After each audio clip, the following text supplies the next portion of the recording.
Blog Talk Radio. Om Shabbat Shalom, Holy Way of the Most High. Om Shabbat Shalom, I sense your presence. Om Shabbat Shalom, Holy Way of the Most High.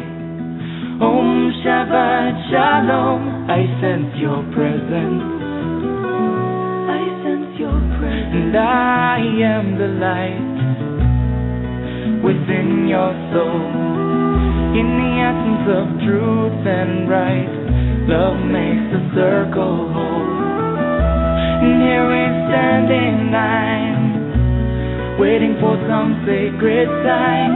But to find the balance is the purpose of this time.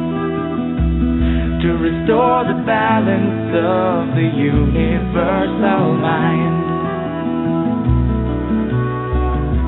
And in the presence of my Lord of light and love, everything I see aspiring to be free. And when I call to thee, and come on bended knee, surrender to the all-pervading light and love. Reflections of the one surrounding me with love. And I sense your presence. I sense your presence.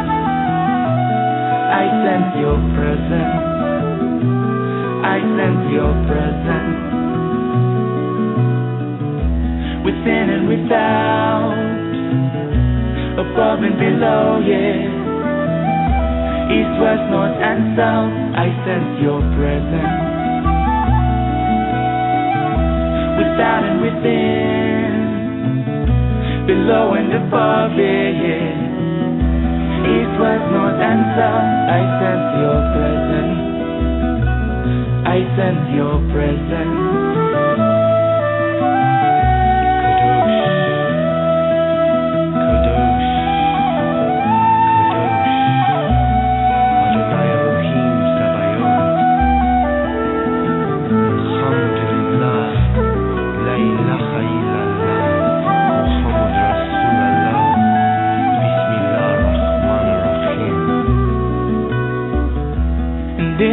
Presence of my Lord of light and love, everything I find in tune with the divine.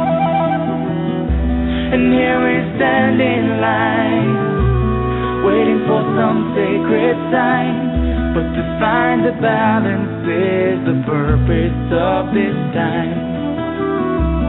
To restore the balance of the universal mind. And I am the light within your soul. In the essence of truth and right, love makes the circle whole. And when I call to thee, and come on bended knee, surrender to the all-pervading light and love. Reflections of the one surrounding me with love. For to find the balance is the purpose of this time. To restore the balance of the universal mind. I sense your presence. I sense your presence. I sense your presence. I sense your presence. Om Shabbat Shalom, Holy Way of the Most High. Om Shabbat Shalom, I sense your presence. Om Shabbat Shalom, Holy Way of the Most High. Om Shabbat Shalom, I sense your presence. Om Shabbat Shalom, Holy Way of the Most High. Om Shabbat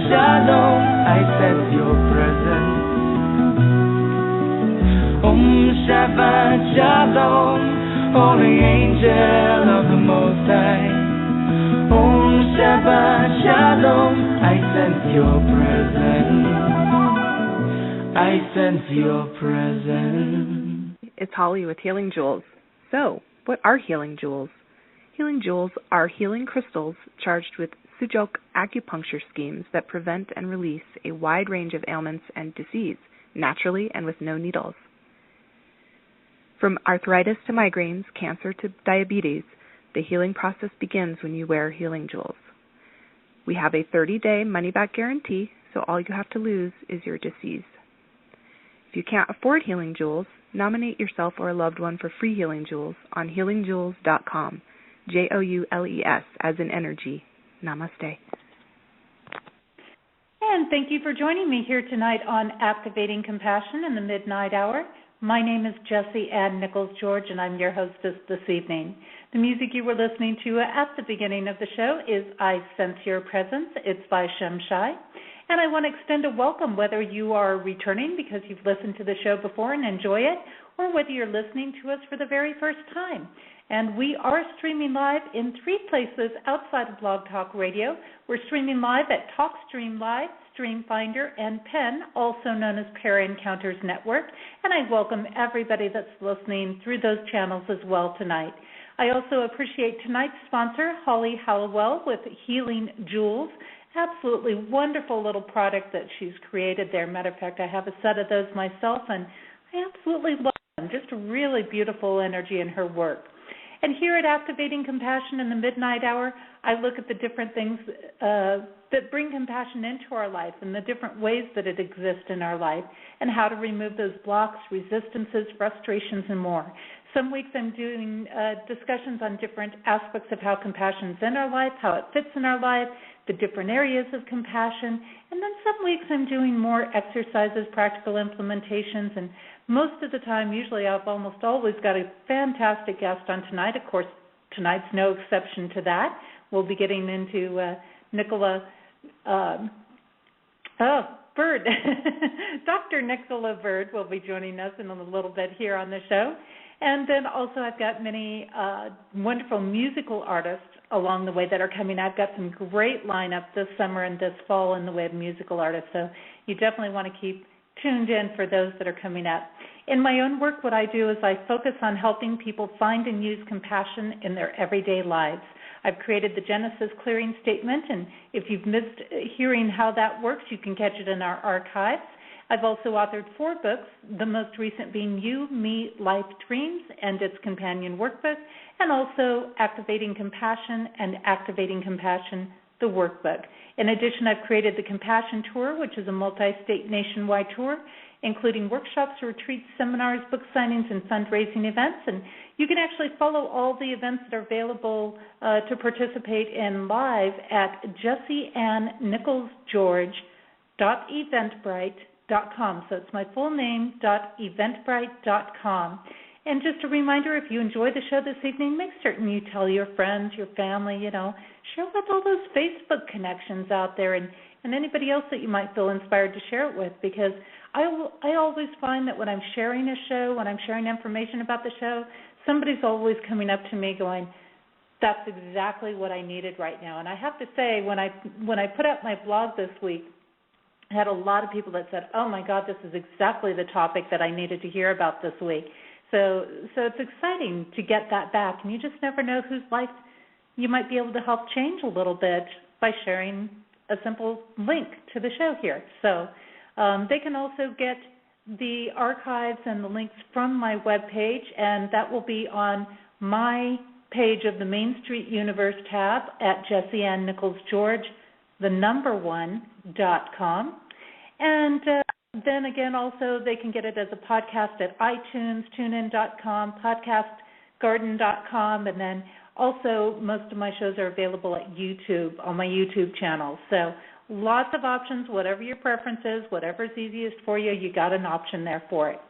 Now, before we get started on everything, those that have listened in before, I like to delve into a little book called The 72 Names of God, and that is done by Yehuda Berg, a Kabbalah master. And I love Yehuda's work because he kind of works in the same way that I do, which is he takes these big, giant concepts and he breaks things down into everyday language. And I find that's really useful because when we can apply it more to our own work and our own lives, then we tend to get it a little bit better. We tend to make those breakthroughs that we're looking for. So let's see what the messages Yehuda has for us tonight. And the message we've got is heaven on earth. And he gives a little message here that says, it may be hard to believe, but chaos and, yes, even death are temporary distractions of this physical world, necessary for the game of life. Our true purpose is to have unending happiness and eternal existence. We can create heaven on earth. And the insight he gives with this is the concept of a heaven on earth, according to Kabbalah, refers to both individual and global peace. The same principle also holds true in regard to the concept of Messiah. There is a personal Messiah and a universal Messiah. But we must first achieve our own internal liberation and recovery through personal transformation. Namely, we must achieve a state of Messiah within ourselves. Only when individual transformation in the world reaches critical mass will universal peace, harmony, and a global Messiah materialize before our very eyes. So as seen through the lens of Kabbalah, the global Messiah is not a savior, but rather a seal and a sign that enough individuals have transformed their lives and, in turn, our world. This is a constant and recurring theme in Kabbalah. Everything, including our destiny of heaven on earth, begins and ends with our own individual behavior. This name quickens the process on every level. And I think this is so appropriate to the work of my guest tonight. It's so appropriate because she's going to be talking a lot about working with our individual behavior. And the meditation Yehuda gives is you ignite the light of the Messiah within yourself, within others, and throughout the planet. The concept of heaven on earth becomes conceivable and achievable. And again, the common name is heaven on earth. Formal name on this is Yud Zayin Lamed. Again, that's Yud Zayin Lamed. And if you'd like to, you can go back and refer to this message from Yehuda during the week. I do put the message up every week. It goes up within about 20 to 30 minutes after the show ends on my website. Again, on my tab of my page of the Main Street Universe tab on my website at JessieAnnNicholsGeorge1.com. Now, a little thought here before we go to break, and then we'll be back with our guest after that break. But before we head out, this will give you a little something to think about to lead into our topic tonight. Have you ever noticed how the same things happen over and over again in your life? Have you ever been caught in that spiral or pattern that just keeps repeating itself? Do you find yourself attracting the same things into your life that you have been for all of your life, or at least many years? This can be a challenging aspect to look at, for when patterns develop and we see the same result over and over again, fears and despair can set in. This can happen even when things start off seeming so good. And I can't mention how many times I've heard the phrase, it always starts off good, but then something goes wrong. Believe it or not, this is actually a pattern that we are in, where we think we are evolving and growing and doing the right thing and don't understand what we are doing. I have known many that have fallen into this space. This actually gets us into patterns that are rarely seen in ourselves and our lives. The patterns that relate to running, hiding, and fighting. This includes some of those classic syndromes such as the grass is always greener, I can't stand people, and I'm going to kill myself trying to save this. Dr. Nicola Bird has specialized in this series of patterns and the roles that we take on related to them. She refers to this as the Boomerang effect. I find this so appropriately named, for when we are in this patterning or repeating of cycles, We are constantly tossing something out there, and it is constantly coming back to us. This is an aspect of continuing to approach a part of our life by doing the same thing over and over again, only with different characters or a different setting. Much like seeing the same play performed in different time periods and on different stages. When I look at this concept of how things boomerang back into our lives over and over again, what I really see is a call from within to grow our consciousness. It seems to be a call to really understand who we are, how we function, and the way we operate. It is then, in this consciousness, that we can understand how to shift to create the results that we desire. What keeps repeating in your life? What story are you living? What is the pattern that you keep following that might be more obvious than obscure? This week, our guest focuses on a component of compassion that is related to the aspect in my books of seeing with your heart. This reminds us that change starts within our own self. I'm going to take a short break, and when I return, I will have Dr. Nicola Bird, and she is going to be sharing her work on the Boomerang Effect. The song I've got for you during the break is 10 Commandments. It is by Claire Hedin. And if you'd like to find out more about Claire's work, you can certainly do so. She has a huge variety of music, way beyond what I play on this show. And you can check that out at her website, which is www.clairehedin.com, and that's CLAREHEDIN.com.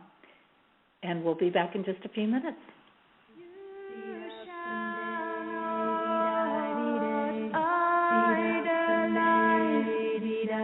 A thing you have made, you shall not covet anything that they have. Rest content with who you are.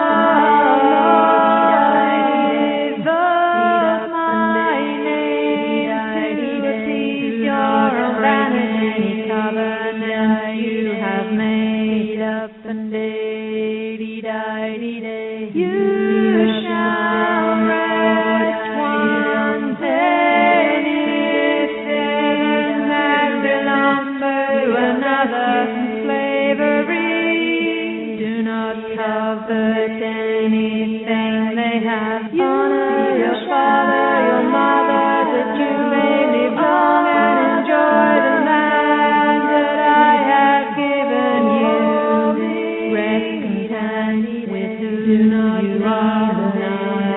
Your neighbor. You shall not idolize a thing you have made. You shall not covet anything that they have. Rest content with who you are.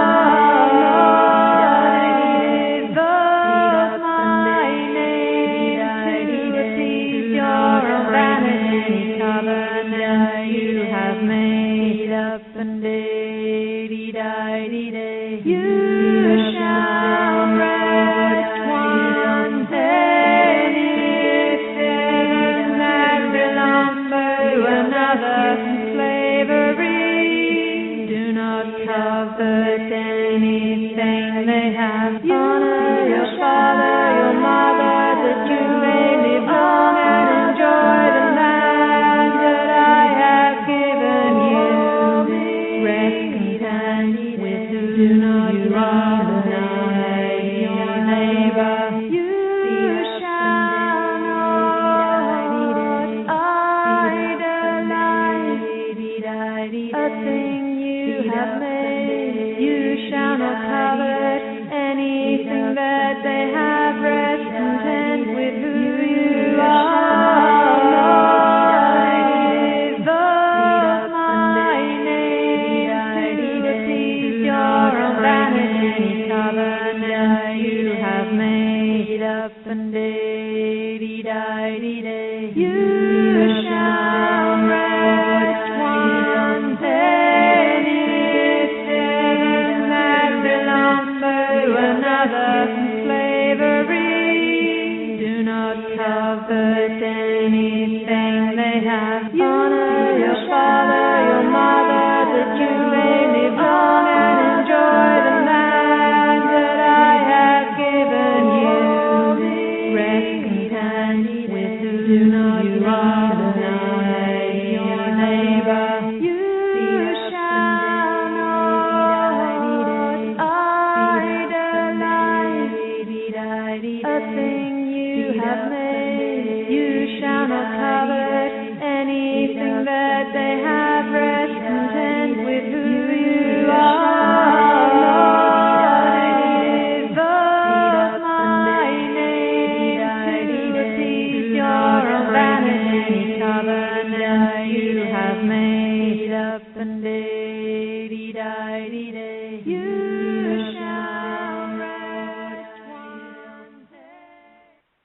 it's Holly with Healing Jewels.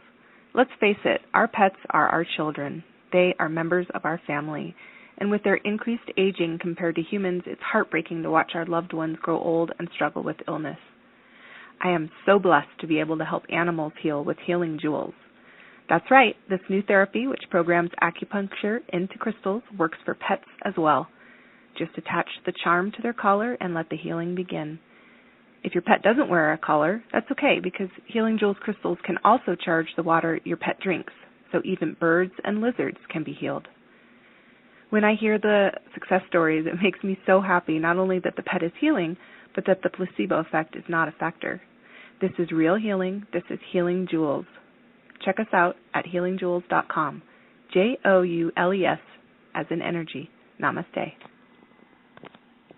And welcome back. You are listening to Activating Compassion in the Midnight Hour, and my name is Jessie Ann Nichols George. I'm your hostess this evening, and you were just listening to a song by Claire Hedin called 10 Commandments, and you can check out more of Claire's work at www.clairehedin.com. That's CLAREHEDIN.com. And, also a special thanks there to Holly Hallowell, who does Healing Jewels. And again, I have a set of her Healing Jewels, and I have to say I absolutely love them. The energy that she works with is so peaceful and so wonderful. So special thanks to her for being our sponsor this evening on the show.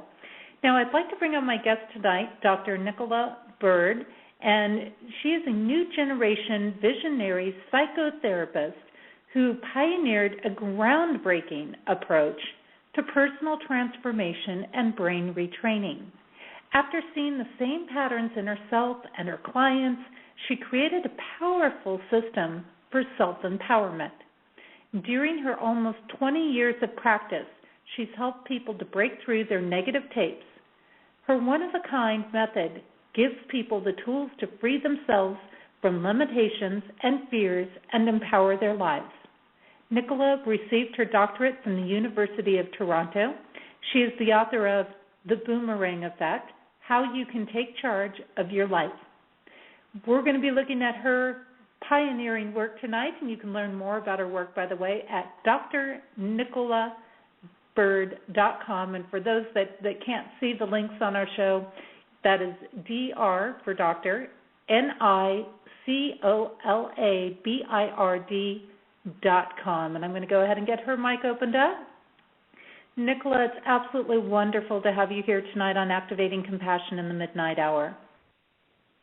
Thank you so much for having me. It's a joy to be here. And it's great. You contacted me a while back, and yes. I was kind of like, this sounds kind of interesting. I wonder what this is. What different approach does this person have? And I got on your website, and I started looking around. I'm like, wow, she's a really interesting person. I think we got to get her on the show. So thank you. I appreciate it because I know it's very, very late where you are. So I greatly appreciate your time, and I would love for you to start off by sharing with our listeners, who is Nicola, and how did you come about doing this work that you talk about in the Boomerang Effect? Who am I? Oh, wonderful question. I mean, my work, it's so perfect for me because my work does start with me and started with me. So I think I would begin probably by saying that I had a certain innate talent and gift for understanding the inner world. And, for instance, I was an avid dreamer. I would just, all through my teen years, I would study symbols and study metaphors. And I don't mean in books, my own. And I just had an intuitive and natural understanding of that language and the meaning of it. And that's the foundation for me, that whole relationship with my inner world, which was very close to me. And despite, though, the fact that I had this ability and this talent and this kind of gift, and I believe we all have our own unique divine spark of light and our own unique gift. But then what happens to each of us, and I think we all face this challenge no matter who we are, that we will have different things that can get in our way and sabotage us from really realizing our truth and really meeting what we know is the truth of who we are and expressing that. And we can spend a lifetime never finding that and feeling frustrated. And so there I was myself with this kind of innate talent, but not able to realize it, just frustrated. Like, how do I get there? How do I actualize this? And I was doing everything to kind of find my way. I was doing meditations and going to personal growth, and I was really invested. And then in the midst of all this personal development and attempt to define myself and manifest and materialize my truth and my potential and my gifts in life, I met my ex-husband, and he was like, "Oh, yeah, I met the one," and soon turned out. How many times have we said that, ladies? I've met the one. Yeah. And the thing is, you know what? He was the one to bring me to my personal development and to bring me to my work. So he was that one, but he wasn't the one that I thought he was. And but and I'm jumping a little bit, but that experience is what helped me mirror all that was dysfunctional and unhealthy and inside of me that was getting in my way to realize my truth. And my ex-husband was an emotionally abusive man, and I was not married for very long, only 2.5 years. And when I saw the escalation of the emotional abuse, I figured, or I understood rather, that it would soon turn into physical violence. And my son was 9 months old, and I left my marriage at the time. I was a single mother. I was unemployed. Through that moment, I was like, I'm going to, change what it is, these unhealthy patterns that are running the show, because now I can see them. Now he's been my mirror. He's allowed me the opportunity to see things that I hadn't understood, and in my trying to reach to find my truth and to manifest my truth and my talents, I didn't know that these things were getting in the way. I wasn't conscious of them. I was just so seeking the light, I forgot to look back really and take a good, hard look at all the shadows in me.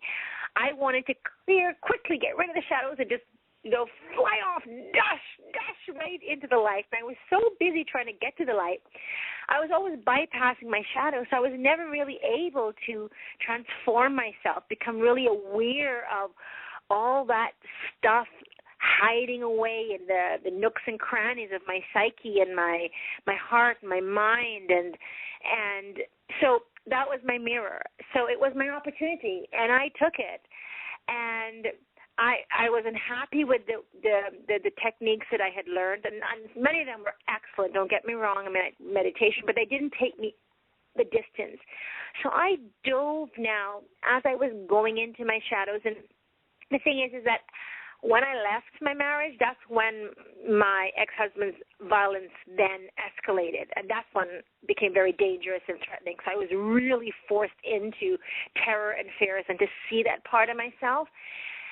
And that started giving me the insights to how to clear myself. And I started developing the techniques that were just harnessing my gifts, because now I was no longer running from myself, running from what was all shadowy in me, but facing it and transforming it, and using these tools that I had understood and wanted to connect to, but suddenly it was like, I get it. I now know how I can, create transformation. And it was really powerful. Started doing this inner work, transforming myself from inside out with my techniques. Very powerful work. so powerful that I was able to complete my 3 degrees, my undergrad, my 2 graduate degrees in 6.5 years while raising my son, while doing the work, and really concentrating on being a mother. So it wasn't like he was shunted off, and I was able to just harness this energy. And I began practicing my work and working with others, which gave me a whole other lens to really see deep into the minds and hearts, and I'm very gifted with the fact that I had this privilege. And then the work, I harnessed the work, and here it is today from its beginning. And it's called self-imaging therapy, and it's a lens into the self. This is great, and I want to pick up with that in just a moment because I wanted you to clarify that. But you have touched, in this brief few minutes, on so many key points that I think so many people can relate to. Unemployed, single mom, abusive situation. And these are so many times where people don't step out of these situations. So I have to look at you and say, thank you for being an example. Thank you for showing people that are in these situations. Matter of fact, somebody was just in one of the chat discussions, actually on my blog post for this week, for your topic. And they were mentioning, I'm in an abusive situation, and I, don't know how to get out of it. I've been in it for 24 years. And I thought, wow, that's, a long time to be in that kind of a situation. And they were caught in that spiral of, I can't do anything, I've lost my skills. Now here's a person that has credentials, they have certificates, they have licensing in their field and things like that. And, all these people are like, but you have all of these things, you have skills, you have, everything you need to go live your life. So I'm so glad that you brought that up because I think that's very, very relatable. And the other big, you brought up another big point, which was having tried all of these tools, because I know myself, I've been through a lot of different things. And I'm very proactive, so I'm maybe not the same as some people, but there's a lot of people that do get out there and they try every tool under the sun and they understand why it's not working. And then the third big point that you brought up in here was looking at your shadows. And that's something that we may even come back to a little bit because I think that warrants bigger discussion. In fact, I've actually started suggesting this more and more to my clients, particularly when they're entering relationships. Look at the shadow, and I tell people, I said, you are in the dreamy stage right now. Everything looks wonderful. Putting that guy on the pedestal, and I know you talk about this in your book, and I want you to stop and find everything wrong with him that you can find wrong with him. Because I want you to face that going in, because if there's an issue, you'll have a chance to find it sooner. So let's come back around now to what is this, you call it SIT, self-imaging therapy. What is that all about? Yes. Well, I'm going, your show is a show on compassion, and I'm going to say that SIT, how I would sum it up, and then I'll go deeper, it really is compassion towards the self. It's just the ultimate experience of finding self-love, and that's the end result, to find compassion towards the self and to love the self and to treat the self as as you would your very best friend, with kindness, with love, with compassion, with understanding. This is very much in keeping with all of your philosophy and your whole approach. And so that's what we come to in the work. It is an inner process. It's an inner transformative process where a person goes deep into themselves, finds the root of the problem, and then becomes aware of it, the source of it, why they're attached to it, how it's serving them, and understand how they're emotionally basically attached to patterns of behavior that are unhealthy. And then we work to change them and transform them all from within the self. So it's an inner journey where a person does close their eyes and they go into their feeling states. It's holistic. It's mind and body. So let's say you have a fear or an anxiety, whatever the situation is. Let's just anxiety. A lot of people have anxiety. And so that anxiety is a felt sense. It's like in the heart, it's in the gut. The person experiences their emotions in their body. And then it's about getting them into that emotion. They will represent it with metaphor. And this is, people typically think that it's a visualization. It is not. That's one aspect. It's really a sensory experience. And it's more about developing the feelings, connecting people to themselves. And then once they delve into those feeling states using their own personal metaphor, which everyone can and does do because they relate to themselves, it's our inner language. So it might sound a little complicated, but when a person is actually going through it, no one has a problem. Because it's, like, for instance, if you think like, oh, yeah, I feel down, and what's that like? I feel like I'm in a hole. Then that's how you'll represent the feeling. Or I feel like I'm in a cave, or I feel that I'm, in a dungeon kind of thing. It'll represent those feelings, and then they connect with themselves and develop, understand the relationship that they're having with themselves. And typically, most people have a very, very poor relationship with themselves. They just don't understand the degree to which it's poor. And then we see all the ways in which it is unhealthy, and a lot of that, for instance, some of the patterns that are consistent are critical mind. People are very critical of themselves. They lack compassion towards themselves. And it's one of the main, so once we understand what the problem is, the root of it, typically people find themselves in their childhood, and then and the mindsets around it, the emotional states that have been developed, like anxiety or fear, and these whole relationships. Then we go to build, resolve those conflicts, basically find the solutions, fix it, creating a different relationship with the self based, like I said, again, on the concept of compassion, love, and understanding, which most people, in my experience with my work, and I've been doing this 20 years, very, very lacking. We can have compassion towards others, but my goodness, do we ever forget ourselves? And it's so sad to see how much people will beat up on themselves and be hard on themselves and just put pressure on themselves. Their own bullies.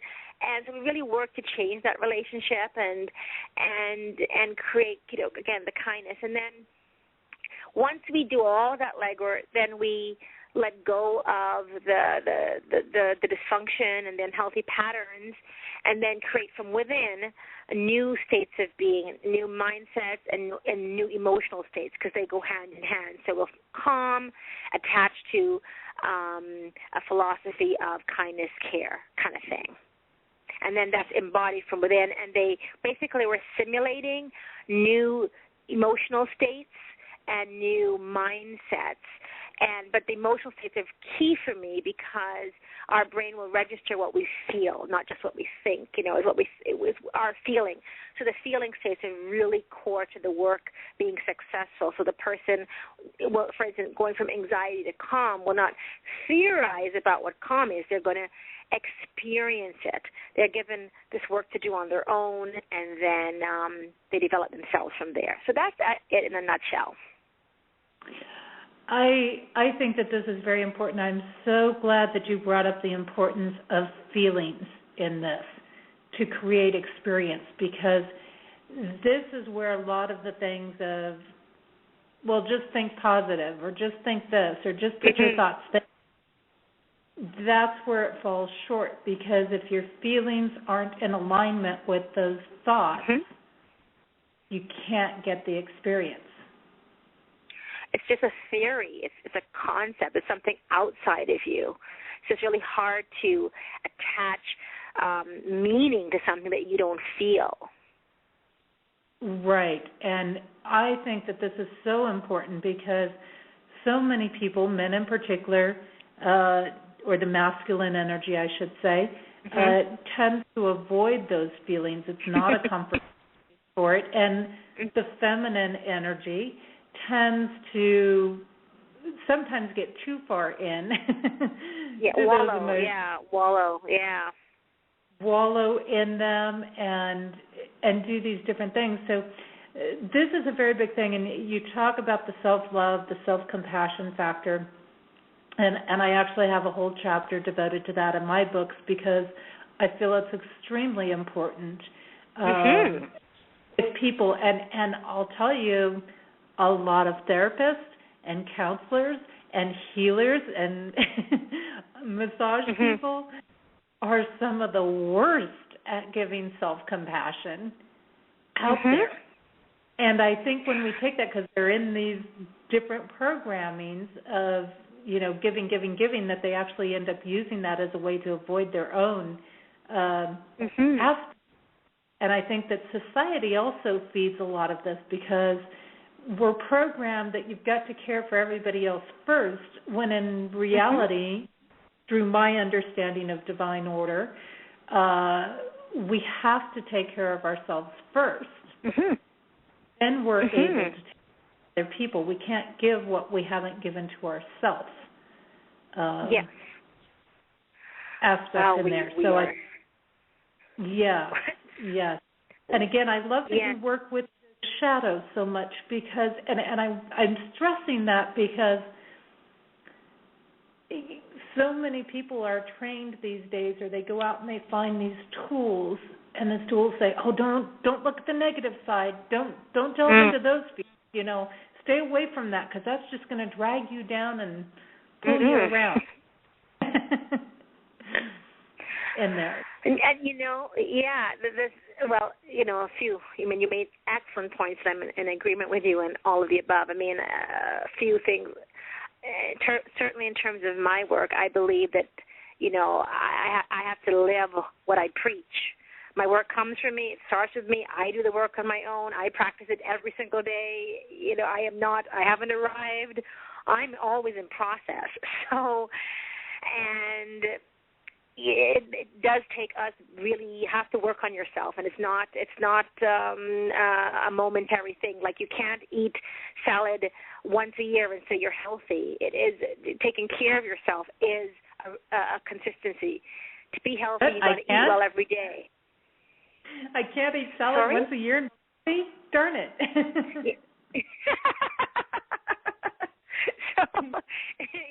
We can't juice for one day and be free of my thoughts. On. We can't just do compassion once a year and we're scot free. It's a consistent thing, and emotions are so key, because in my experience of my work is that people are only afraid of their emotions. We tend to think we're afraid of all these things around us, but really it's only what these things around us trigger. And for instance, we're only scared of hunger because we're going to feel it. Like, if you don't feel it, there's nothing to be scared of. It's all the feelings that come that we are running from what's inside of us. But the typical, without self-reflection and using that tool, and healthy self-reflection, meaning compassionate self-reflection, not critical self-reflection, then it'll be focused on the world is doing this to us and that to us, and he said that and she said that and they did this, or this circumstance or this situation, and we'll project all of our fears onto these things and make those things the problem. In my work, I bring it back to the self, because that's what we can control. And it really is how we are reacting to all of these things that then create all these fears and shadows for us. And so it's very important that we know that the feelings and get in touch with them that are driving us to create the same old patterns or repeat the same responses, and then make those changes. So yes, on the emotional level, for me, it's the core, because the only thing we're afraid of and the only thing we're trying to avoid is our emotions and the world that triggers those emotions. You shared that really beautifully, I think. Because no matter what is happening in our external world, it comes back to how we're feeling about it. Mhm. And, your world Yeah. could be falling apart, so to say, on the outside. But if you're looking at it, this is an opportunity to transform. Mhm. And I'm excited about it. It's a totally different thing. Oh, my gosh, I'm devastated, and I'm, headed into the worst situation of my life. Like you say, it's really it comes down to that core feeling of things. Yes. That puts us in the fear or the hope, so to say, in there. So it's very important. Now, in looking at feelings in your book, which is called The Boomerang Effect, and again, I want to remind people that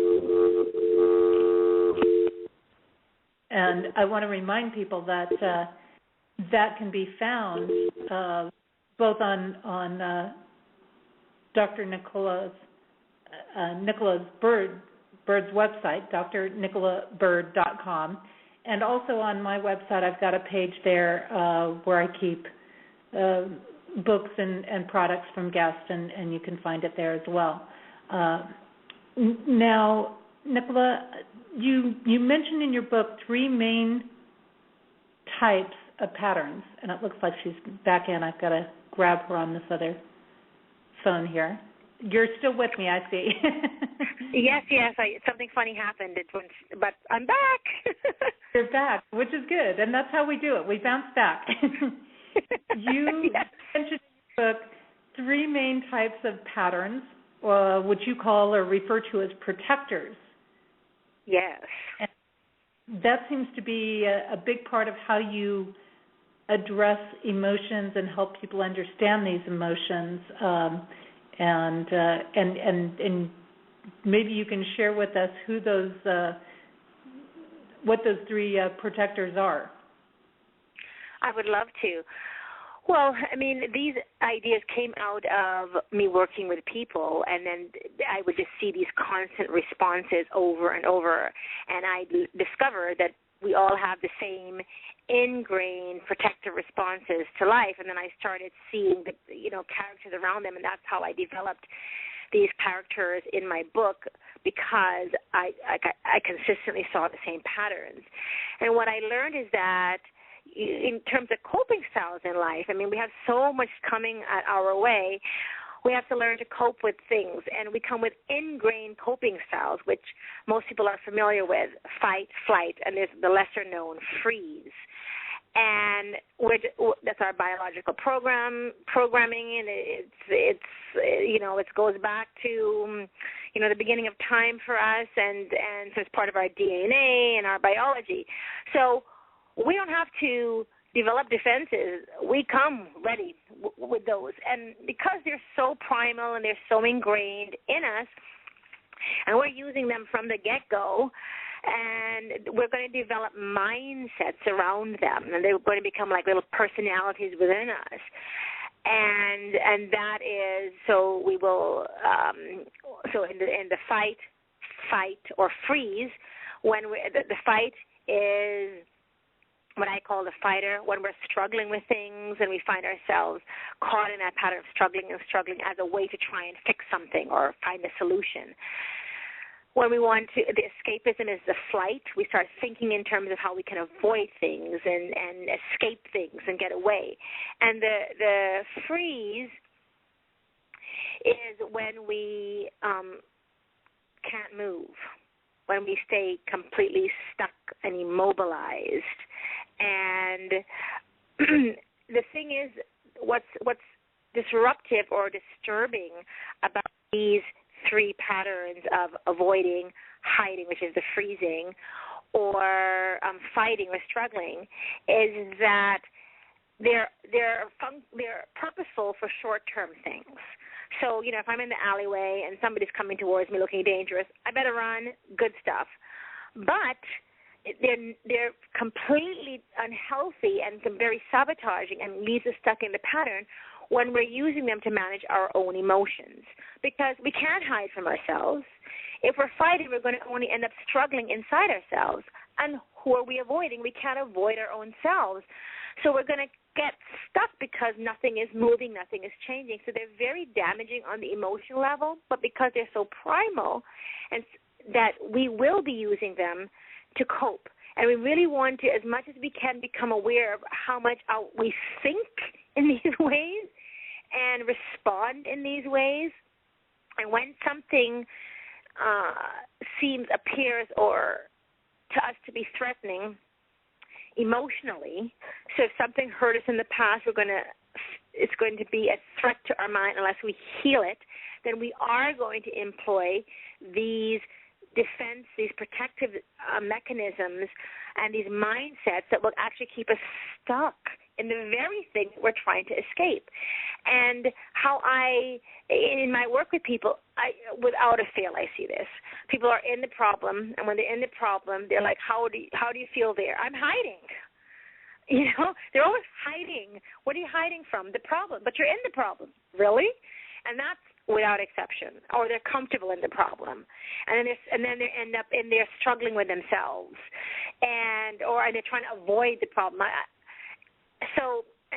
It would always be ironic to me, like, wow. And it would always be ironic to them all the time, like, the very thing I'm trying to do to help myself is the very thing that's keeping me oppressed and stuck. But they would be completely attached, and we all are, me included, and I have to work through this and still work through this all the time, to our protectors. Because they're so, again, primal, we have to work to shift up towards compassion, kindness, love, altruism, and starting with ourselves. Because if we are bullying to ourselves and critical of ourselves, that critical lens is just going to flip from inside to outside, inside to outside. So it starts with our changing the way we are responding, and of course, very much healing. We need to heal the wounds that are driving us to need protection. And if we don't, and the protectors don't heal us. We're using them, we think, to help us, but they don't heal. They singularly protect. They cordon off life. They keep us stuck in the problem, but they're not allowing us to heal, to grow. They're trying to keep us safe from the problem, but the problem is already in us.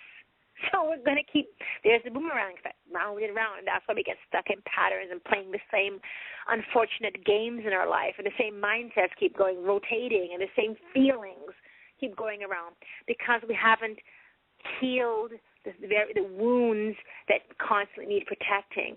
So we do need to take time to own or examine what it is that has hurt us and work at healing through, again, compassion, love, kindness, care. Yes, and absolutely a huge thing. And you bring up a good point, and I'm glad that you mentioned that even you are still working on this with all of your experience and knowledge and background. And this is something that it doesn't matter who you are, how many years experience you have, what your background is. This is something we're working on, and I think the freeze part is a big thing for a lot of people because I see a lot of people, they get in that space, they get stuck. And I see a lot of healers go in and out of this fight and flight aspect that they have going on because at one time they're like, I'm just done, I don't want to deal with it. Just take me away from I'm going into refuge somewhere, and then, and then they come back and they're just fighting as hard as they can. And so it's very interesting to watch some of these patterns, even in the most experienced, knowledgeable people are going on. And I think some of this comes back to things that you've mentioned earlier, which relate to the self-compassion, the self-love, the self-caring. And I see this a lot with people in relationships, and again, the healing professions and caring professions, counseling professions, things like that, because they don't tend to give themselves the time that they give to everybody else. And we really need to do that. When I got married, I found a very damaged man, because I work in I now work in the healing arts, and at that time I wanted to get into them but hadn't gotten crossed over yet. And it was my first really important lesson before I started. That was what I needed to learn. I'm there trying to rescue him, but I'm all damaged myself. So, and in trying to rescue him, I just invited the monster into my home, and because rescuing him meant that I had the control and I had the power and I could feel good about myself vicariously through taking care of him. Many people will say to me, you must feel really good helping people. And I say, actually, what I feel good about is that I have realized my potential, that I am living my truth. Because when we sit on who we are, which I talked about earlier, it's a really uncomfortable place when you know this is who you are and you just can't get it out. So I said, I'm doing what I am meant to do, and that's what's fulfilling, because this is what I am talented at. This is what I'm gifted at. And for me to realize my potential, my truth, that's my pride, because if I'm attached to fixing people, I'm in problems, because my worth is going to come from making other people better, where my worth comes from being the best I can at my job, and that includes me doing my work. And I agree with you that we really have to spend time taking care of ourselves. I'm a real proponent of that, and yes, the thing is that the deeper I keep going, and I do it all the time, is the more I became aware of all of these. So the calmer I became, the more still I became, the more I became aware of these protectors running the show. I was like, I'm now still enough to actually hear them. And it's shocking to me even to now how much they love to jump in and take over and dominate me. I'm like, calm down. But the good news is I have built up that calm, that self-compassion to help rein them in. Calm down. Don't get angry here. Don't and temper myself, and so I can self-regulate. I'm so much more aware when they're jumping in and trying to take over and sabotage, and the fears come in. I'm like, okay, and that's the good news of my work. I can bring them down, I can regulate them, and I can so that they don't take over. They're not damaging. They're not destructive. But they're there. They're there. I just haven't been now to regulate them, but I have to be on top of myself.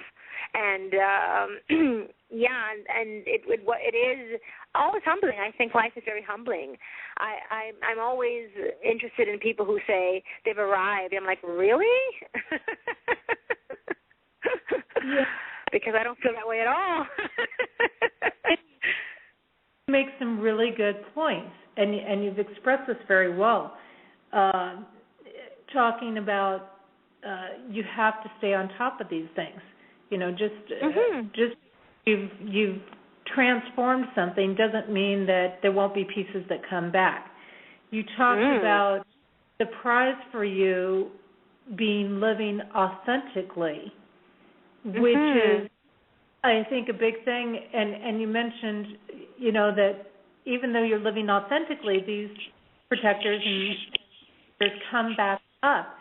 And this is a big thing, I think, because so many people think, oh, once I'm authentic, that's it. Life is beautiful and everything is perfect and it flows. Well, on one hand it does, but on another hand, it doesn't necessarily mean that you won't ever face a challenge in your life.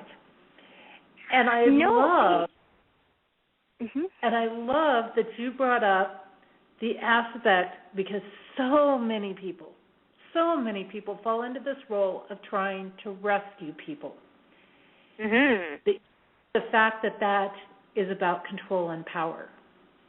Because we normally put that association there, but it absolutely is. And that, when we're trying to save people, that factor is in place. Yeah, I was trying to vicariously feel good about myself by taking care of my ex-husband. So that was how I was trying to, my own feelings of inadequacy and unworthiness. If I took care of him, that's how I was feeling good. But I'm not dealing with the fact that I was feeling unworthy. I didn't deal with the fact that I didn't feel good enough. So I need to deal with that stuff so that I stopped needing to fill up those holes in my soul by doing something for others.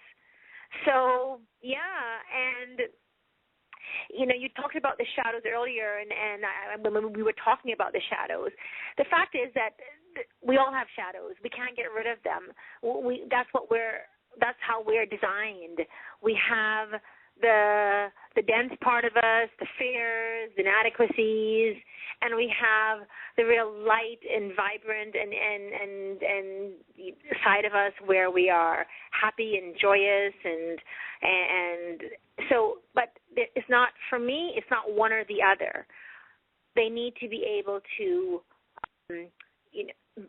balance each other out. So we need fear. If I'm at a traffic light and the light is turning red and I put my foot out to cross it, I better have a moment of fear to pull it back and say, oops, or the car is going to hit me. There's a problem, though, if the fear becomes too dominant, that when I see the green light, I'm too afraid to cross in case I get hit by a car. That's when it's too dominant. And so in my work, what I'm really looking to create is balance, because when something becomes so dominant or it takes over, then it's just driving the show, and then the emotions aren't in balance and the mindsets aren't in balance, and that's when we have to create that, deconstruct it, break it down, and build up the other side, the complementary side. That's the word I was looking for, the complementary side, to balance it out. But it doesn't mean we're going to get rid of the shadows. It doesn't mean I cure any one of them, because we can't. It serves a purpose. If I don't have some sense of awareness of my, I need to have some level of my humility. Means I'm going to be aware of my flaws, but I need to understand that I have them and support them through compassion, which is the lighter side, to the shadow of my imperfections, which keeps me humble. But if humility then goes so far out that I become insecure and uncertain and self-doubting, then it's becoming extreme, and that's when the shadow starts to take over and dominate and overtake the light side of me feeling confident about myself. But it's the balance, the humility and the confidence. It's the balance of the two. So we're not, but like I said, if it's unchecked, it can just, in a healthy way, it can grow and grow and grow and get big and ugly and ferocious. So we need the two. I'm not ashamed of my shadows. I want to love them. I want to help them learn to be, to move along, to be supported. I want to support them, basically. If I'm afraid of that, I want to support the fear. I don't want to run from my fear. I don't want to put myself down because I have fear. I don't want to beat myself up because I want to say, how can I learn? How can I grow? And here's my opportunity. But we get afraid of our shadows because so many wounds, our shadows are so connected to things that have hurt us, wounds, past pains, and so we keep wanting to avoid them because they're painful and uncomfortable, or we see them as flaws and negatives, and we're at war with ourselves. So the goal is to be able to, again, if we come back to the compassionate lens at those parts of ourselves, and to support those parts, to help negotiate different ways to say, okay, I can love me through this. I can be kind to me through this. I can support myself through this rather than beat myself up because I wasn't good enough. This is important, and that is the thing. So many people think that their whole purpose is to make the shadows go away, to make those so-called bad or evil parts go away. And right. The difference between, as you mentioned, living in those distortions or living in that space versus trying to make them go away completely. And when you, it's like anything. And I've talked about this in my books as well. When you realize that bully has a value and a purpose and a skill set, it stops being the bully. Mm-hmm. And I think that is such a key factor. That bully has great management skills. That bully has great leadership skills. All these things. And so to realize the purpose of our shadow, I mean, we could even look at this, for example, let's face it, a lot of feminine energy out there is jealous, tends to go jealous in relationships. and gets very obsessive and does all kinds of crazy things. But when we realize that jealousy can also be a protector for us to help us pay attention to something that might not be right, for example. Now, if we live in that jealousy, let it get out of hand, we're going to have a problem and probably not end up in that relationship. But, you know, if we, on the other hand, use it saying, hey, this is an alert point for you. Learning how to work with it, finding the balance, that's a big thing. You used another key term, deconstruct, and when you used that word, the first thing that popped into my head, of course, was you know, like you see these cooking shows on TV where they take something that was very bland and very plain and very okay, and they take it and they recreate it into something amazing. So I was hoping to put that visual out for people. The deconstructing isn't just a breaking down, but it's your opportunity to make it artistic. Yes, I mean it's the deconstruction towards a new construction, something else, being opportunity for something else to grow and blossom and flourish, because something that has just become too dominant, that's how I see it and experience it. So I think, I mean, the problem that we have with our shadows is if they're just, okay, which I spoke of a little earlier, just too dominant. And we have to separate what I call states of being versus emotions. So if I start to identify with an insecurity, which is a shadow, and I start to believe that I am not good enough, then it's no longer a feeling that passes, because we all have insecurities. We all have those moments. We all have self-doubts.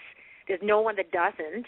But when self-doubt becomes my identity, when I start to own it as who I am, and I start to think in this way and feel in this way at a disproportionate level, then that shadow is running the show, and that's why we become afraid of it. That's why we start avoiding it, because then it feels like we can't control it, because it's so strong and it's hard to relinquish it or move away from it.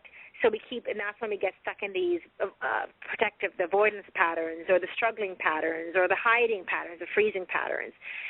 So our goal is, if when they become states of being, when they are learned states where we find ourselves just so dominantly in that, we do have to that's when we have to dig a lot deeper then. It's not just a feeling, like I said, passing over. I walk into a room and feel a little insecure, I'm a little shy. That's normal. But then I start to, you know, feel my confidence, build my confidence. My confidence starts to support my insecurities, and I move on, and I can really regulate or manage that insecurity, and that's fine. That's normal. That's healthy. That's balanced. But when that insecurity makes us unable to act or move, then that's when we're going to have a lot of conflict, and we're going to really find the being stuck, and then that shadow becomes so scary. And because it's so scary, because it feels so overpowering, we're going to keep try to cope by running again or hiding, like I said, and then or struggling. That's how we never get out the cycle, because all we're doing is flip-flopping. But it's because it's no longer just a feeling. It's our identity, and that's where we'll have the hardest problem, trying to change that identity, because it's so ingrained and so programmed, and it's hard to see it. And why it's hard to see it is because it's the dominant lens to which we're looking at ourselves. So we don't have another lens to look back at it and go, hello, here's another way. It's too dominant, right? It's a lens looking out at so many things that we lose sight of developing another lens. And in my work, that's a big part of what I develop, is that other lens to reflect back on that dominant thing that we feel is taking over, and go, hello, here's another way. Let's move over here. We have a choice. We have opportunity. We can create this movement. So how do we find this balance? You're talking about balance between these different aspects. How do we find that balance? Are you specifically speaking in terms of when I'm talking about the hiding, the fighting, the avoiding, the fighter? the hider, and the avoiding. Are those three protective responses that are so ingrained? Yeah. Okay. Right. Because that's how we break cycles, right? Yes, that's how we break the cycle. We need to become aware of how we're constantly protecting the problem, although we think it's helping us escape the problem or get through the problem. So we have to kind of take each one individually and work through it. So if we're to avoidance, then instead of avoiding, we need to do the opposite. We need to get in touch with ourselves. So that would be the first pattern of self-awareness. So we need to take some time. And, I say that word, and I know that it's so easy for the first thing for the mind to jump and go, time, I don't have time, I'm so busy, blah, blah, blah, blah. So I try to break it down with, small incremental things that you can do, 5-minute little intervals, small things that you can do all throughout your day at different times to create some connection to yourself. So one way to not avoid, for instance, is to practice deep breathing. That's simple. Free, you can do it any time, and that helps you to connect with yourself. Avoidance is a dissociative, disconnected state. You want to get out of yourself, get out of your body. So one way to help get out of avoidance is and it's the simplest thing. I mean, I have many more intense and more complex, but things that can be done. But this is actually something everyone can do, the simplest thing, and you can breathe all day long and practice it by deep breathing, and people can search it up online if they need to, just diaphragm breathing. But when you feel that you're avoiding, you want to escape, we need to do the opposite, ground into our body. Get aware of ourselves. Stay with the feeling rather than run from it. So if I'm getting anxious, I'm going to want to run away. I'm going to want to avoid it, especially when it's a pattern. And it's really hard to stay still. But if you breathe into your belly, and then I go even further, practice breathing into your feet. And by that, how do you breathe into your feet? If you breathe into your belly where your stomach is rising, and again, someone can look it up as diaphragm or belly breathing. I don't have to go into a lot of instruction here. And then you can, once you practice that deep breathing, then you can also bring your attention into your feet. So focus on the soles of your feet. So when you're walking, feel your feet. And I know that might be like, how is that dealing with my emotions? It's very powerful because instead of, like I said, avoiding, escaping your body, escaping your emotions, you're actually staying in it. And you can practice this deep breathing, washing the dishes, walking, cleaning your teeth, in the shower. And then when you have more time, you can take 5 minutes and quietly sit with yourself. That helps you to tune into yourself. That's one for the avoidance. One simple thing everyone can do, free, and can be incorporated all throughout the day. In terms of fighting, that when we start struggling with the situation, struggling with another person, it'll be our inner struggle. It will be an outer struggle. We're fighting. We're trying to fix something. We have to push, control, that kind of thing. We need some surrender, and that's not comfortable. So that fighting and the struggling, that will come back to compassion. That comes back to kindness. That comes back to care. And we won't feel like wanting to do any of the above when we want to go into the control. Because whether it's within ourselves, fighting our own emotions, so that becomes self-compassion or compassion towards others, depending on the situation. If you're having a difficult time being compassionate to another person, definitely shift it inwards, which I really encourage. Have compassion for yourself. If you can't control them, find your compassion for your own feelings, what you're going through. Be caring to yourself so that instead of struggling and oftentimes this fighting, beating up on yourself. When you can't beat up on another person, or you often beat up on yourself, or you flip back and forth. You beat up on you, then you beat up on them. And sometimes people just strictly keep it inside and just spend time beating up on themselves and never project it outside. So you want to really be aware in the fighting of that beating up on yourself being hard on yourself, putting yourself down, being critical of yourself, and then look for compassion. Understand the cause of the actions, what you're going through. Look for some understanding. Sometimes we cannot understand something, but we can accept it and give ourselves time to find understanding, find that compassion. And that's helping to modify that impulse to fight or struggle or control, whether within ourselves or without. The hiding is a complete retreat. We want to remove ourselves from the world. We want to freeze. We want to shut down. We want to close off.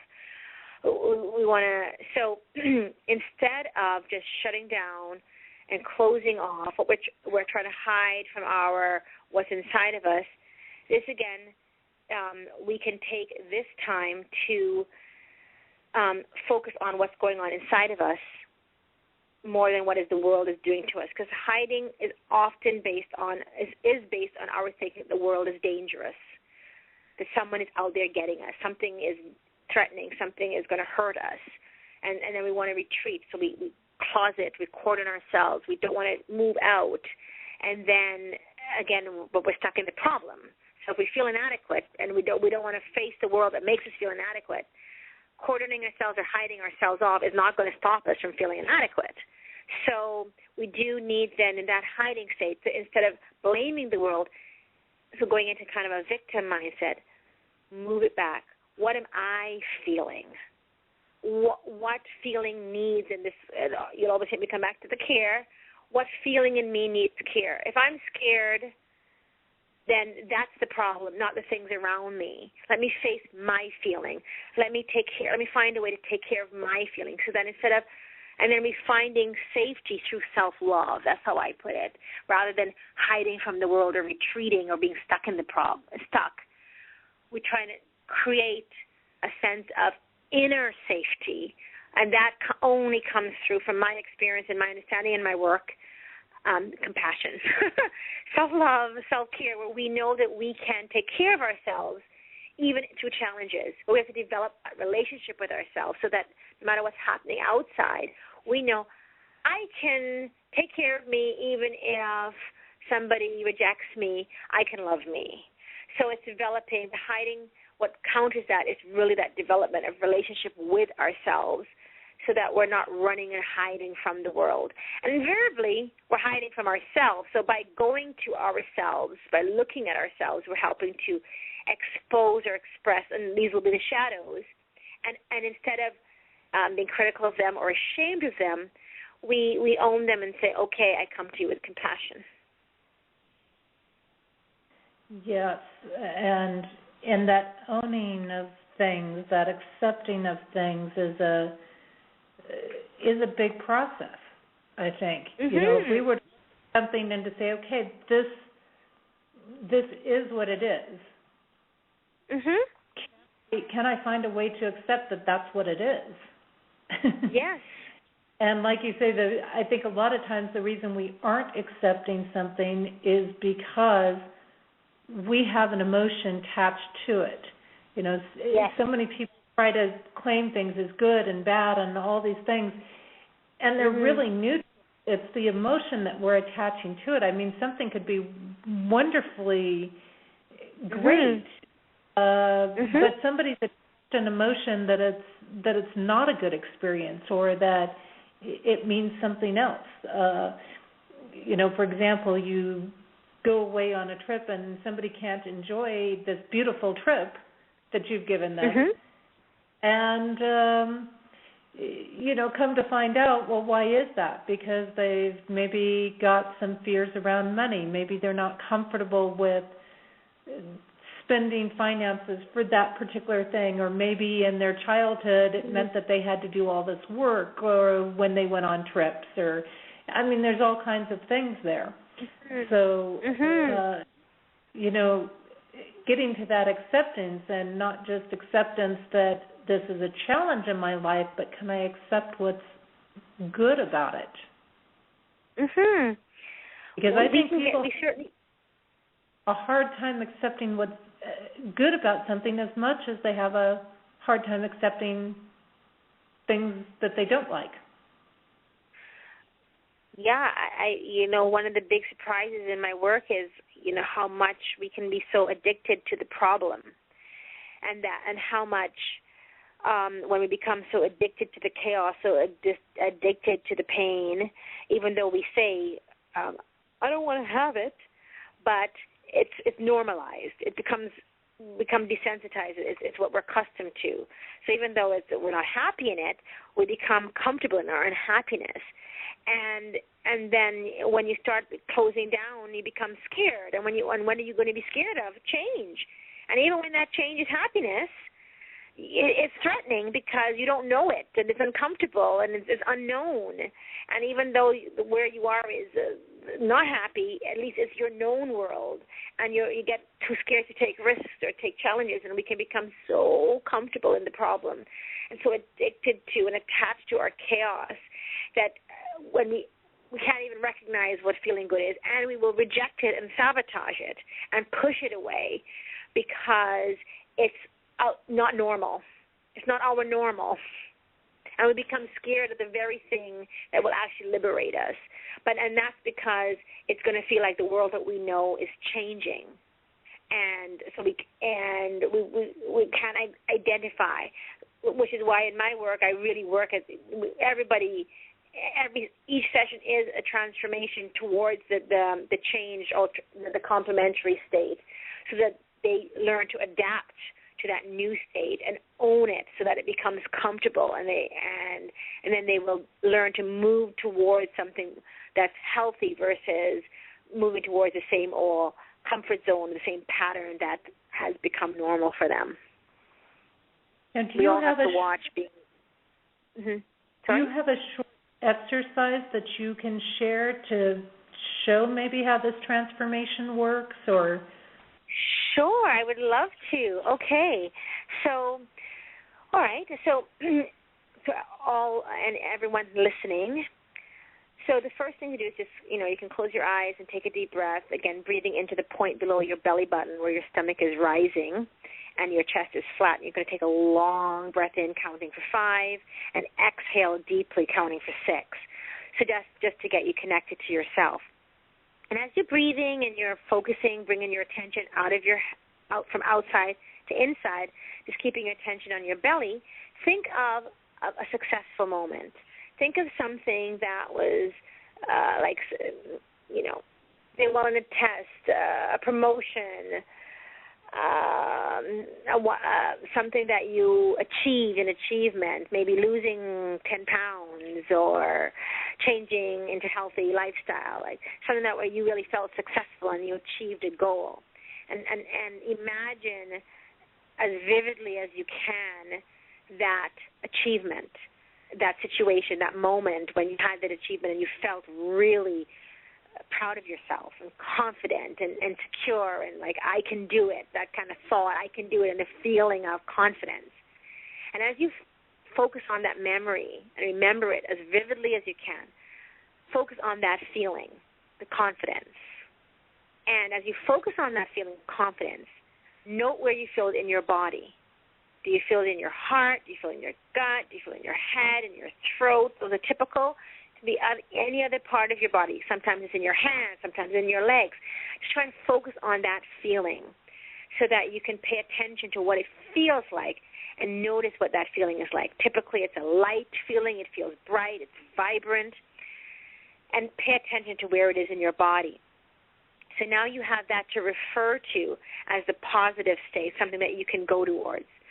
So as you focus on that feeling and really feel that confident feeling, you want to use that and attach and own it where it is in your body. You want to use that to support something that's challenging. So now we're going to flip over to something where you might have had a doubt or a fear.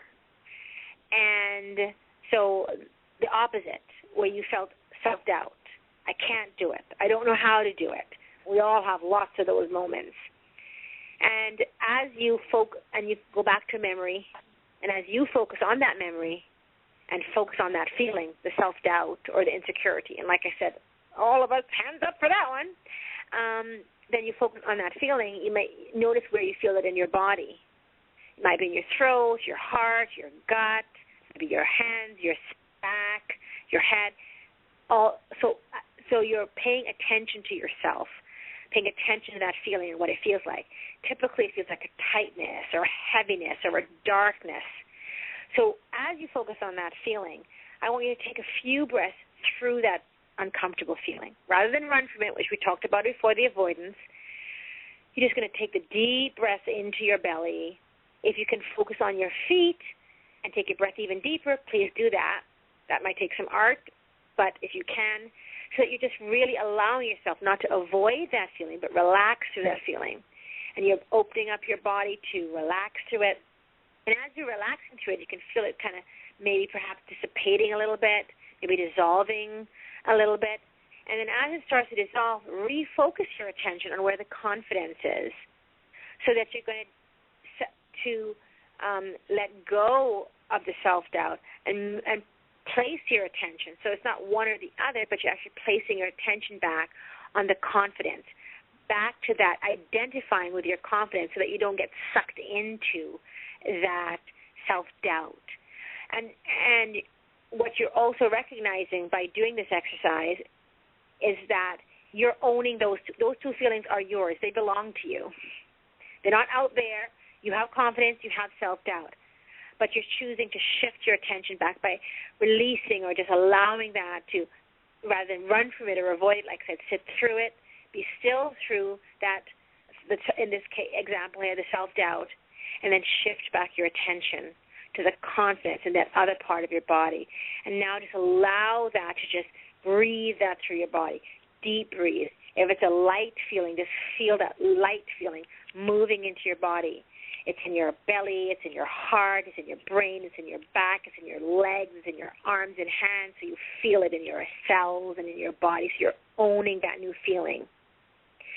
You take another couple breaths, and you could practice an exercise like this regularly, and you can use other emotions where you at least, and that is an example of how you would move through each of the different protectors. So because you're tapping into yourself, so rather than avoiding, you're staying still, and instead of struggling, you're again staying still and not hiding from the problem or escaping. You're just staying still with it, and then you can find and resource within yourself another way, coping style, another way to approach, which you talked about earlier, shifting from, you can see something as a problem, or you can see it as an opportunity.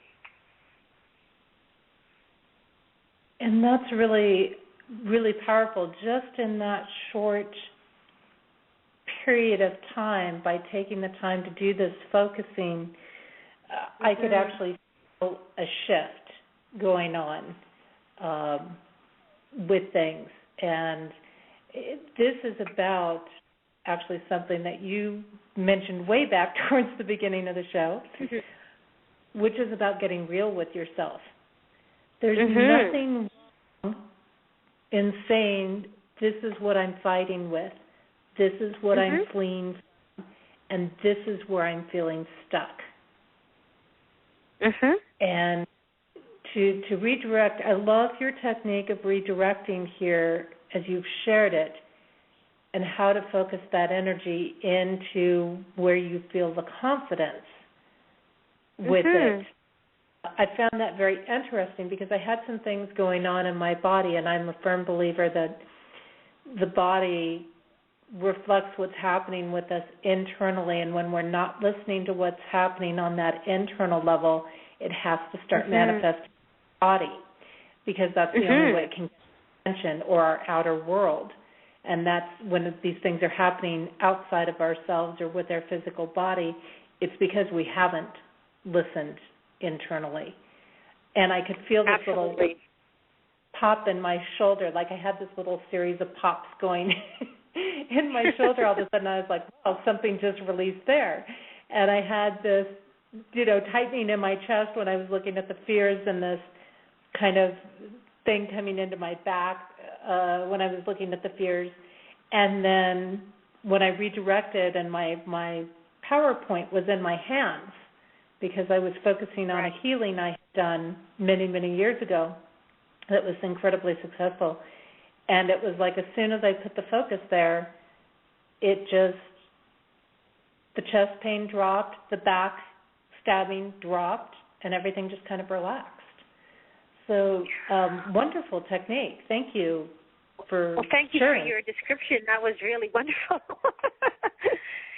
I think, what happens is that when we get into our self-doubt, for instance, or whatever it is that we're struggling with in that moment, it seems to take over. Like you lose perspective, right? If you become afraid of something, you lose sight of all the other powerful things inside of you because it's like I'm afraid of this, and what that does, and then again you start running from yourself and running from your shadow. But what this does is say we're not going to be, there's no shame to having these feelings, but you need another lens, and we need to remember other parts of ourselves exist because we tend to be very, as human beings, just get lost in wherever we're in that moment. So the self-doubt takes over. And so by reminding ourselves there's another part of us, and that's I explain that or define that as we use that strength to support ourselves through our weakness. So, we have a self-doubt, but let's remember our confidence. And instead of trying to shove aside the self-doubt, let the confidence support the self-doubt. So at times that confidence can come in and displace the self-doubt. But sometimes if that self-doubt is really strong, instead that confidence will just kind of sit there supporting it and going, we can do it, we can do it, we can do it. And so you still have it, but you can still, and then eventually it displaces it because you're moving through it. And that's the whole goal of not being ashamed of our feelings, which we talked about earlier, or being critical of them, but saying, here it is, I own it, but I can change it. And that's where our power comes from. But not change it because it's a bad thing, but because we can make a choice that's more supportive or loving. Well, and I think you really nailed it when you talk about bringing confidence into it, because part of my opinion is anytime we are sitting in fear, worries, anxieties, these issues, when we're feeling weak in those situations, which is why we're in an abusive relationship or in a job that we hate, where it is for ourselves, where those fears are. We're recognizing our weaknesses, and we don't like to admit that we might have a weakness out there. And the only antidote or the balance to that is to bring confidence into it. As you say, it's not about denying it or running away from it. It's like that child that's saying, "Come in and help me, and give me a hand." And that's what we're doing by inviting this confidence and by focusing on the confidence from the fear and bringing that together. It creates that balance so that we can, really, really open that door. Like you say, it's providing a space of safety so that we can move out of that. That beautifully said on that. Thank you, and I really loved your example when you used the child metaphor. That's really, really powerful because, how would you treat a child if a child was scared? You wouldn't be shaming the child. Well, that would be very dysfunctional and damaging. A healthy caretaker would be supporting the child through that fear, helping to instill confidence, not like, don't be afraid, but like, okay, you can do it, and then so the child can still feel afraid, but still move forward. And then as they move forward, the fear dissipates. So it's not like get rid of it. It's saying support it, just support it, and as you keep supporting it, it'll dissipate. So I love your example because I think we do need to treat our emotions, the shadows, and the things that our shames, and the things that we see as our weaknesses, as a loving parent. Otherwise, we're just going to be really hard on ourselves, really hard on ourselves. I think so many of the shadows originate from our childhood anyways. Yeah. You know, if we You're really, right. you know, it's really, we're going back to ages 2, 3, 4 years old is where a lot of them are originating anyways. That's where a lot of the patterns are started. And I see that in my work, you know, without an exception. You know, where is it all? I'm anxious. Where do you feel that in your body? It's in my gut. How do you? They go into it. They're in the space. So I'm in a cave. Let's say, for example, how do you appear? I'm 3 years old. They're right back there. They see themselves. So even though they're feeling it in the moment, they're still locked in that state of being. And we will all have stuff that we need to work through. And if we keep seeing ourselves rotating, same patterns, yeah, you can just pretty much assume that there's something way back there that needs to be examined and transformed and healed. And, you know, what you talked about earlier, and I totally agree with you, and we've talked about, we're worth the care. Take your time because, as you said, we can't give to others if we're not giving to ourselves. The fact is that as we nurture ourselves, we have more energy to give, but we have to know when our boundaries to say, enough, I have to take care of me, and we have to have that balance, which we've talked about. And we're worth it, and we have to know we're worth it and build that up to give ourselves what we deserve: care, love, compassion, kindness, understanding. Absolutely. And Nicola, I want to make sure that you get some sharing in of your work and what you have available. I believe you've got your own little kind of TV show going on or something, or Oh, no. Well, no. I mean, I've been on a few shows, but no, I do post videos. That's what I do, but I work with people anywhere via Skype, so it's not limited, and that's the good news, and it's very accessible that way.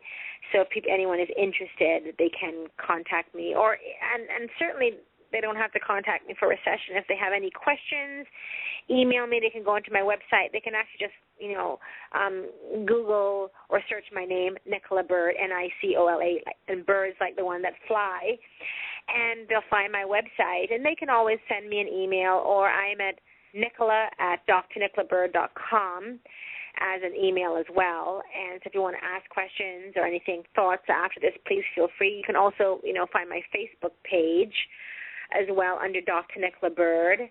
And I have my book, The Boomerang Effect, that's available on Amazon, and you can sign up for my newsletter at my website. And so those are many ways that they can, anyone who's interested can find out more about me or even access my work for themselves no matter where they are.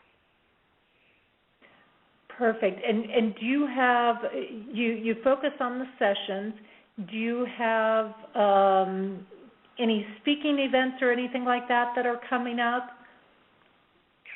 I not planned right now. I'm doing a few other things, and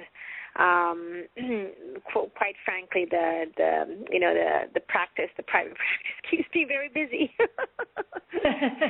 And that's a good thing. That's a really good thing.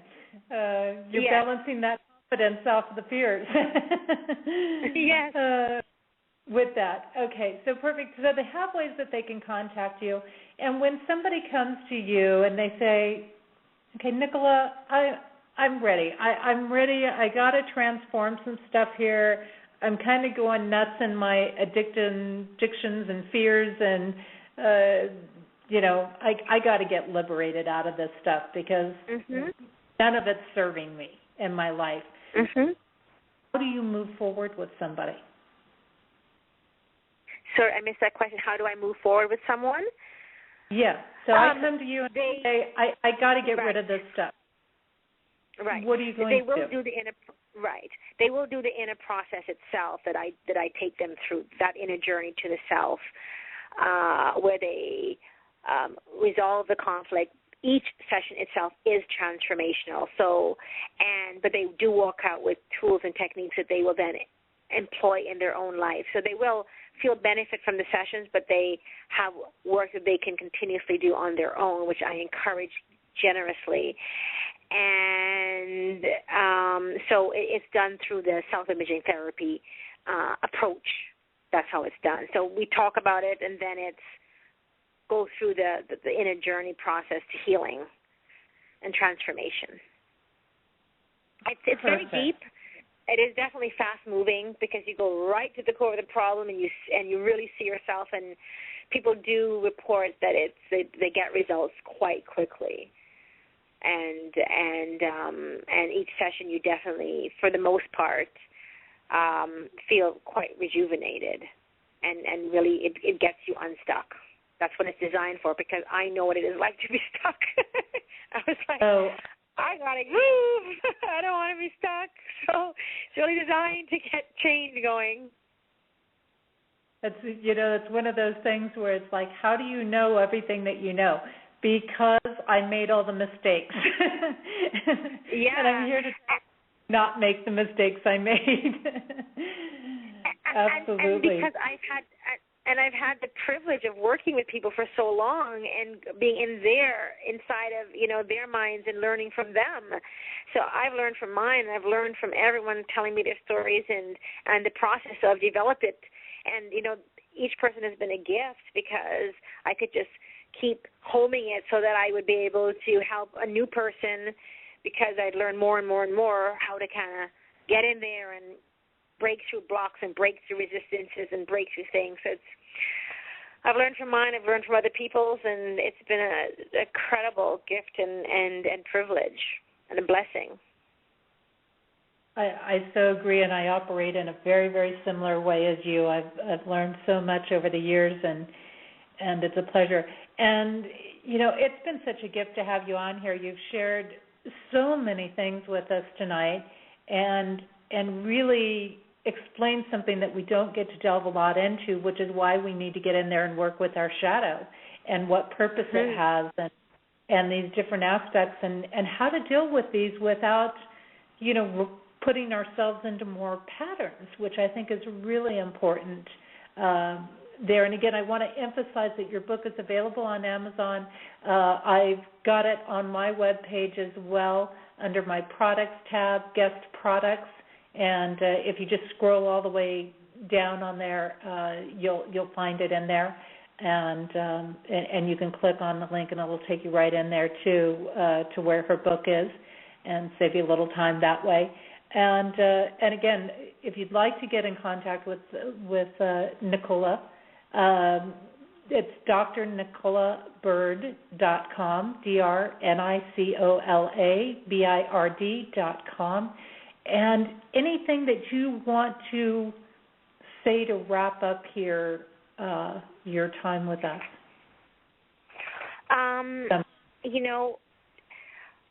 Very quickly, I will say, you notice that I didn't say things like, it's the dark and the negative. I completely moved from those words, and that's why I chose shadows, so that we don't look at those parts of ourselves that we're struggling with as negatives and terrible, and so it's really important that we help ourselves by at least looking at ourselves looking at the parts of ourselves that are weak, not through a critical lens, but through a kind lens. And remember to take care of yourselves. It's just 5 minutes a day of deep breathing. Be careful not to beat upon yourselves again. Focus on being compassionate to yourself, having a daily compassionate practice where, as you would treat your friend, put the lens, practice it, have compassion, focus on appreciating yourself, and always remember to deep breathe. And those are things that we can employ in our day-to-day life on a regular basis to help really create that sense of optimism and joy and fullness in our lives, and helps us get us unstuck and moving and growing as we deserve. Well, it's been an absolute pleasure to have you on tonight, and certainly those that have been listening, I hope that you'll share the show and let others come in and experience this wisdom and this knowledge and this information and the exercise that was provided to us tonight, and just thank you so much for staying up late and sharing your time with us. It's been a true joy and a true pleasure. Thank you so much for having me. I really appreciate it.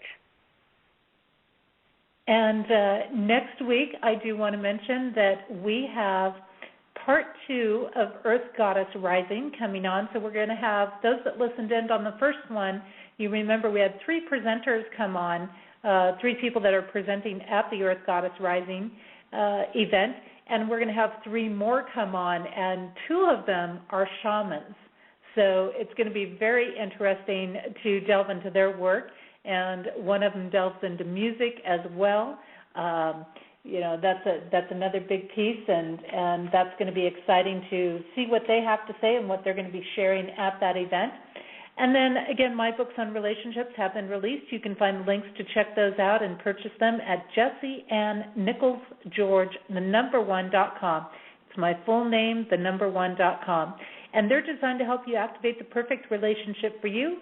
You'll learn how to find, develop, and maintain your perfect relationship, and you'll learn how to understand what your partner is thinking, feeling, needing, and how to communicate in ways that are going to strengthen your relationship and avoid the drama.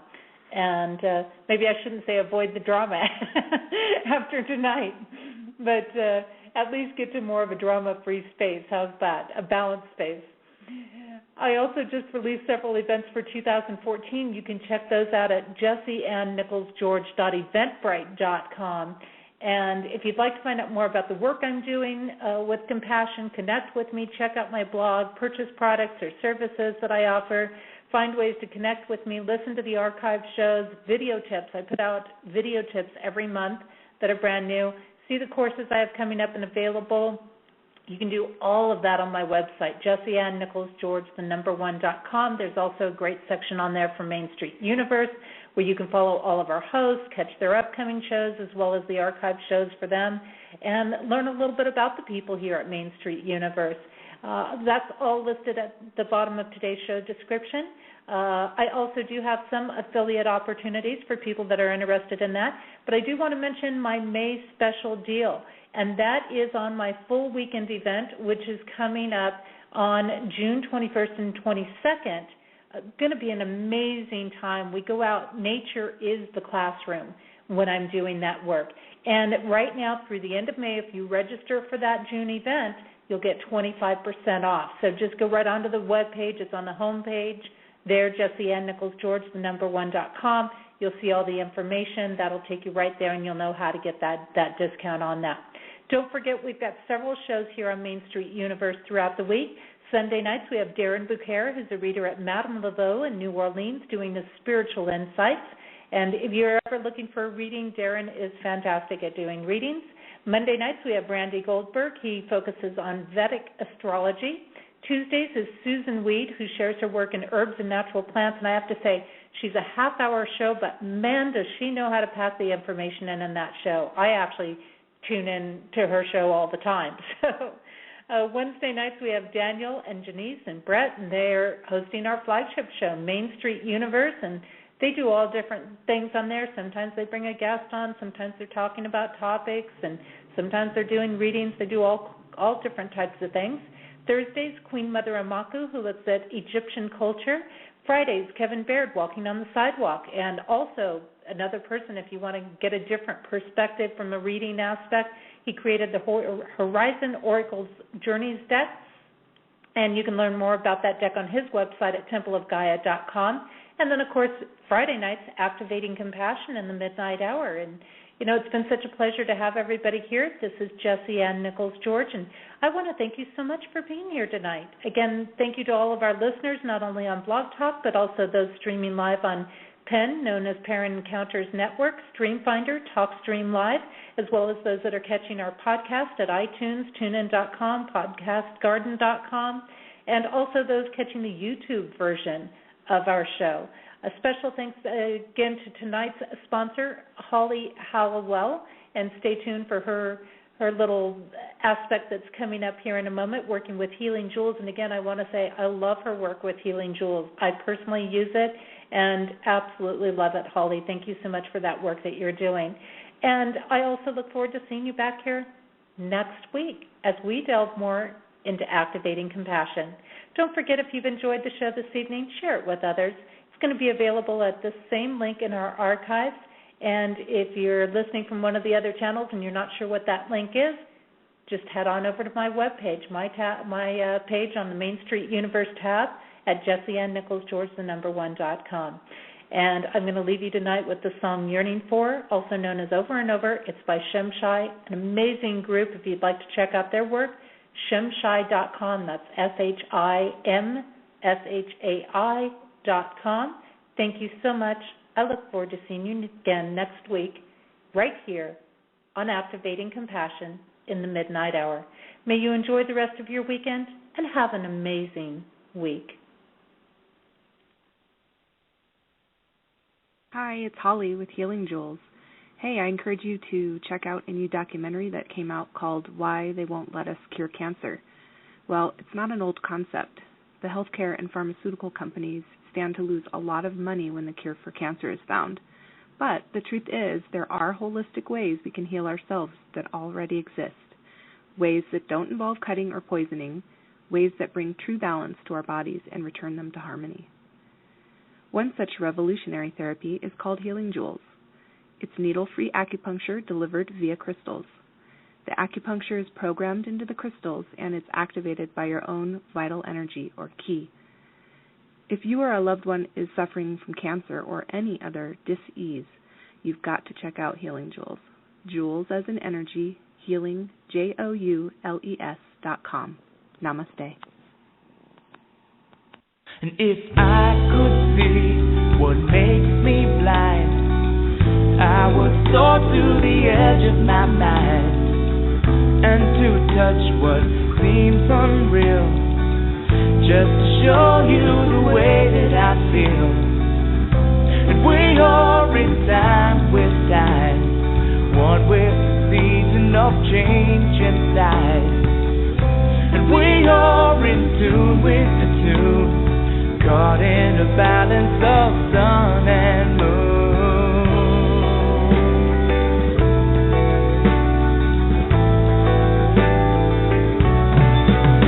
Oh, deep inside, the light within, shining to show you it's here to begin. When all I have is all I need, I will soar to the edge of eternity.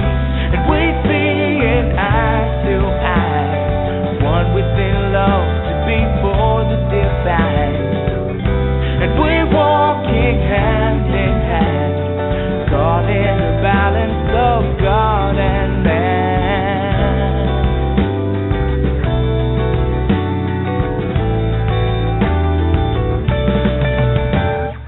Over and over, life is your lover, learning to walk just a little bit slower, whispering secrets, I bet you can't keep it. No turning back now, this time we reveal it. One to another, all will discover the essence within the most beautiful lover. Time is still turning, the love is still burning. Deep in your spirit, your heart still yearning for.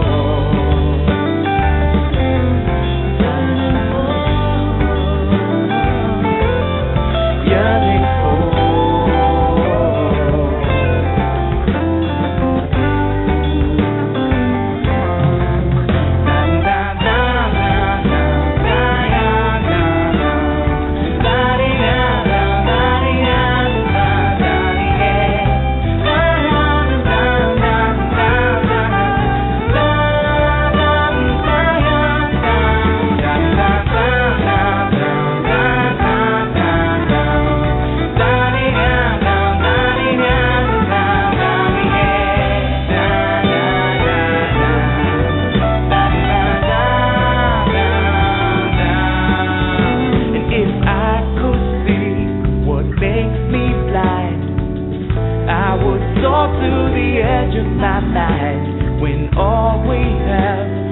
all we need. All that we ask for shall be received. And we see in eye to eye, one within love to be for the divine. And we're walking hand in hand, caught in the balance of God and man. And we are in time with time, one with the season of change inside. And we are in tune with the tune of life in the circle and love in bloom. Over and over, life is your lover, learning to walk just a little bit slower, whispering secrets, I bet you can't keep it. No turning back now, this time we reveal it. One to another, all will discover the essence within the most beautiful lover. Time is still turning, the love is still burning. Deep in your spirit, your heart is still yearning for.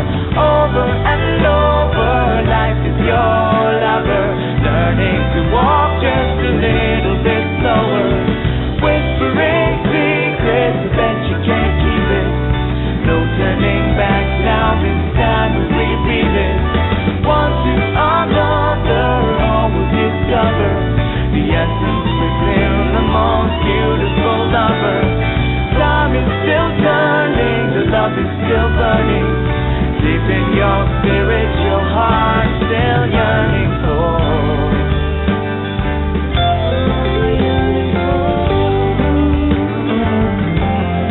Yearning for.